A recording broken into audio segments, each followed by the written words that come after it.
घनघोर जंगल में एक वीरान किला था जिसे लोग काल भैरव का किला कहते थे। कहते हैं जो भी उस किले में गया वो कभी वापस नहीं आया। गांवों वाले डर के मारे किले की तरफ देखते भी नहीं थे। एक दिन गांव में तीन दोस्त आए, रवि, करण और विशाल। ये तीनों एडवेंचर के दीवाने थे। इन्होंने सुना कि किले में एक गुप्त खजाना छिपा है जिसकी रक्षा एक अदृश्य योद्धा करता है। विशाल ने हंसते हुए कहा, अरे भाई, ये सब सिर्फ कहानियां हैं, कोई अदृश्य योद्धा वोद्धा नहीं होता। कर्ण ने भी हामी भरी, सही कहा, बस किसी ने अफवाह फैला रखी होगी ताकि लोग खजाने तक न पहुंच सकें। लेकिन रवि थोड़ा सोच में पड़ गया, पर अगर ये सब अफवाह होती तो लोग किले के नाम से ही क्यों डरते।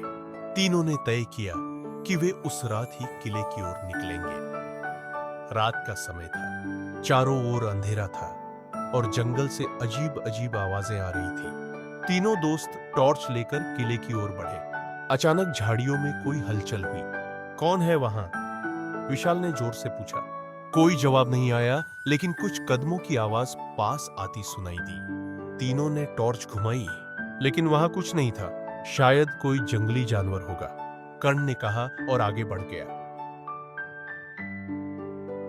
जब वे किले के दरवाजे पर पहुंचे तो दरवाजा खुद ब खुद खुल गया। ये तो डरावना है, रवि ने कहा। विशाल ने हंसते हुए कहा, शायद हवा से खुला होगा, चलो अंदर चलते हैं। जैसे ही वे अंदर पहुंचे दरवाजा जोर से बंद हो गया। अब वे तीनों अंदर फंस चुके थे। अब क्या करें? कर्ण ने पूछा। रवि ने अपने बैग से एक नक्शा निकाला जो उसने पुराने ग्रंथों में से खोजा था। अगर हम इस नक्शे के हिसाब से चलते हैं तो हमें खजाने तक पहुंचने का रास्ता मिल सकता है, रवि ने कहा। वे धीरे धीरे आगे बढ़े। किले के अंदर जगह जगह खंडहर, टूटी हुई मूर्तियां और धूल से भरे कमरे थे। तभी अचानक पीछे से किसी के हंसने की आवाज आई। कौन है? विशाल ने घबराकर पूछा। कोई जवाब नहीं आया, लेकिन एक परछाई दीवार पर दिखी। जैसे ही तीनों आगे बढ़े अचानक विशाल को जोरदार झटका लगा और वह जमीन पर गिर पड़ा।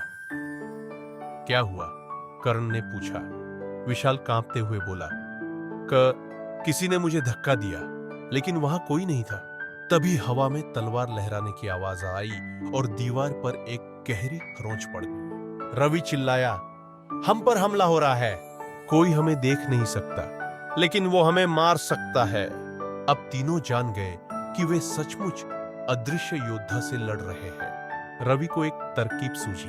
उसने बैग से आटा निकाला और हवा में उछाल दिया।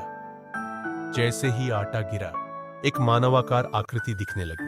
अब दिख रहा है, विशाल चिल्लाया। कर्ण ने झटपट अपनी तलवार निकाली और उस आकृति पर वार किया, लेकिन तलवार उसके आर पार निकल गई। ये तो अजीब है, इसे तलवार से नहीं मारा जा सकता, कर्ण ने कहा। तभी रवि को याद आया कि किताब में लिखा था, अदृश्य योद्धा को हराने के लिए उसकी सबसे बड़ी कमजोरी का पता लगाओ। रवि ने गौर किया कि अदृश्य योद्धा सिर्फ उन्हीं पर हमला करता था जब वे डरते थे। उसने जोर से कहा, हम डरेंगे नहीं। अगर ये योद्धा हमारी हिम्मत की परीक्षा ले रहा है तो हमें इसे हराना ही होगा। तीनों दोस्तों ने हिम्मत जुटाई और एक साथ जोर से चिल्लाए, हम नहीं डरते। जैसे ही उन्होंने ऐसा किया अदृश्य योद्धा की शक्ति कम होने लगी। थोड़ी देर में एक जोरदार धमाका हुआ और उनके सामने एक भव्य दरवाजा खुल गया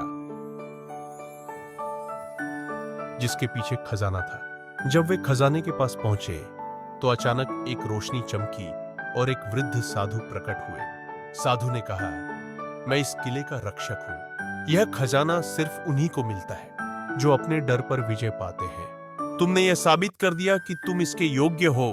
इसके बाद साधु ने खजाने की रक्षा का दायित्व रवि, कर्ण और विशाल को सौंप दिया। तीनों ने हंसते हुए एक दूसरे को देखा और कहा, अगला एडवेंचर कब करेंगे?